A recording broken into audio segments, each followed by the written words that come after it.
Hello everyone, welcome back to my YouTube channel. Thank you so much for joining me today because we have some very exciting General Hospital news to talk about, and it's definitely worth the wait.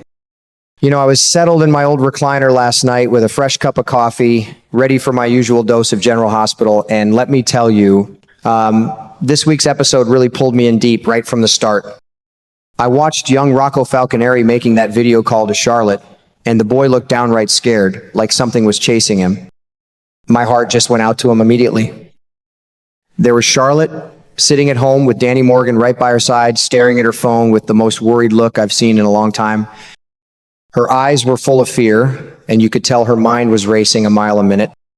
What really got to me was realizing Rocco was calling on one of those cheap burner phones.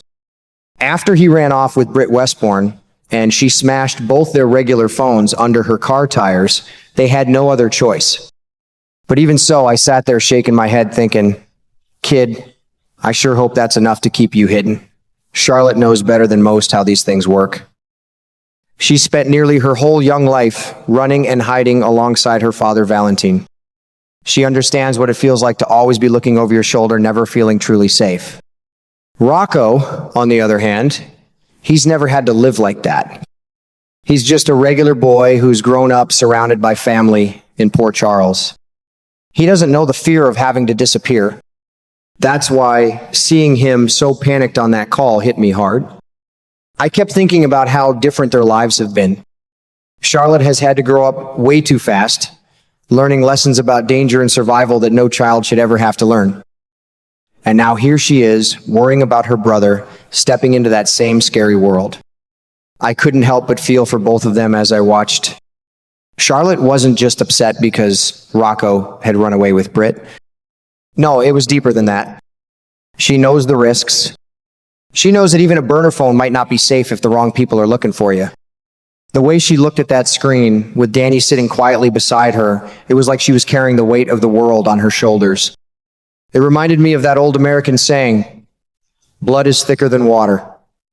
No matter how messy things get, family pulls at your heart in ways nothing else can. As I sat there watching, I found myself rooting hard for these kids.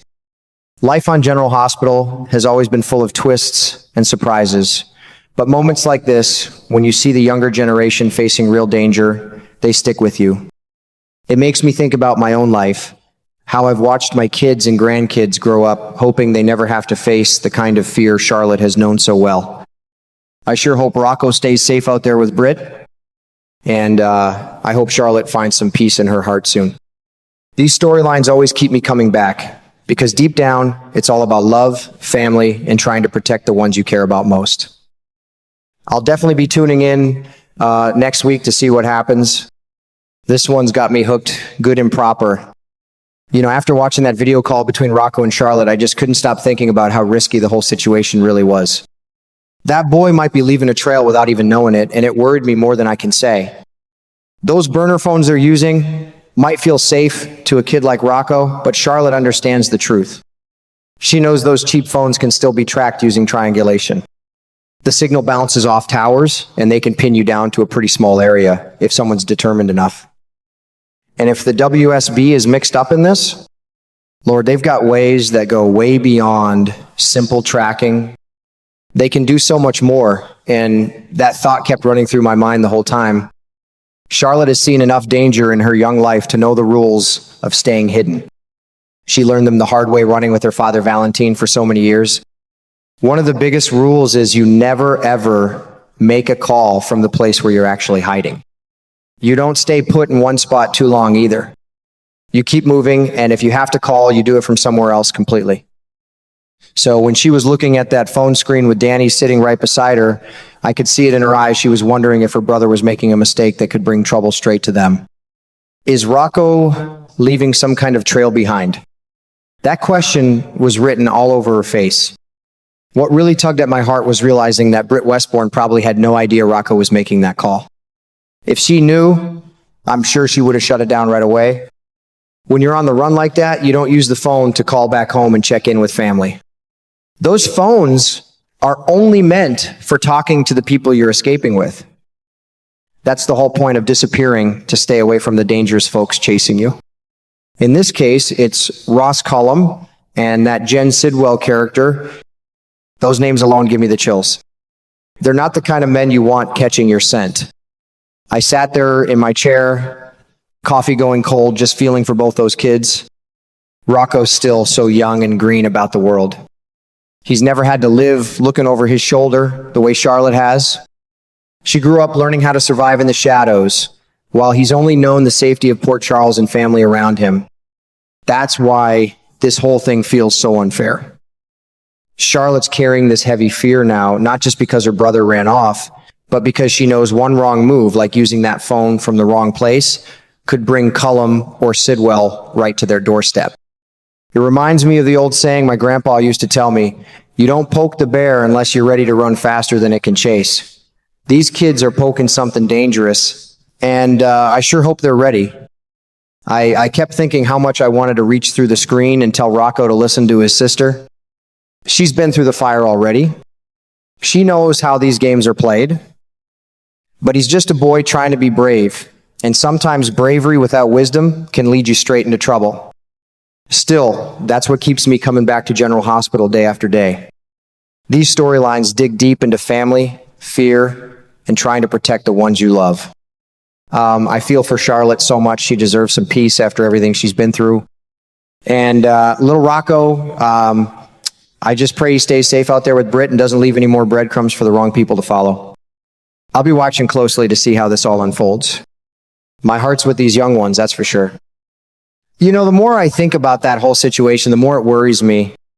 I keep asking myself, is Rocco leaving some kind of trail that could lead Cullum right to him? That question wouldn't leave my mind after the episode. The boy left a message on Charlotte's phone before he took off, and she even showed it to her parents. He made it clear he went with Britt willingly, which I guess was his way of trying to comfort the family. But still, I couldn't help feeling that every little thing he does right now might be putting him in deeper water. If Rocco calls Charlotte again, I bet she's going to give him an earful in the kindest way a big sister can. She'll probably tell him straight that every single call he makes from that burner phone, especially if he's staying in the same area, is like dropping breadcrumbs for Cullum to follow. Those phones aren't as invisible as young people think. Charlotte knows this stuff cold from her own rough childhood. She's lived it. She understands that one careless call could be all it takes for the wrong people to zero in on their location. And Rocco can't fool himself thinking that Cullum and Sidwell aren't out there hunting for Britt. She's not at General Hospital anymore, and she's definitely not working in that dangerous lab project. She's gone off the grid with him, and that alone makes her a big target. From what I saw in the weekly promo, Sidwell is already making moves. He was on the phone barking orders, and it was clear as day he was talking about Britt. He sent someone out there, maybe that Cassius Faison fellow, or maybe someone else just as tough with strict instructions to find her and bring her back immediately. That kind of talk doesn't leave much room for second chances. I sat there watching and felt my stomach tighten up. These kids are playing with fire, and they don't even fully see how hot it is. Charlotte's face said it all. She's scared for her brother, not just because he ran away, but because she knows how these dangerous men operate. She's carried that fear her whole life. Now she's watching her little brother step into the same darkness, and there's only so much she can do from Port Charles. At the end of the day, I just hope Rocco listens to his sister if he calls again. He needs to be smarter than this. Family bonds are strong, but sometimes staying alive means you have to stay silent and keep moving. I've seen enough of life to know that running from trouble is never easy, especially when you're young and don't have the experience to back it up. This storyline has me hooked, good and proper. I'll be right here in my chair next week, rooting hard for these young ones to come out safe on the other side. General Hospital always finds a way to make you care this deeply, and that's why I keep coming back. Here's hoping the Falconeri and Cassadine kids find some peace before the storm catches up to them. Lord knows they deserve it.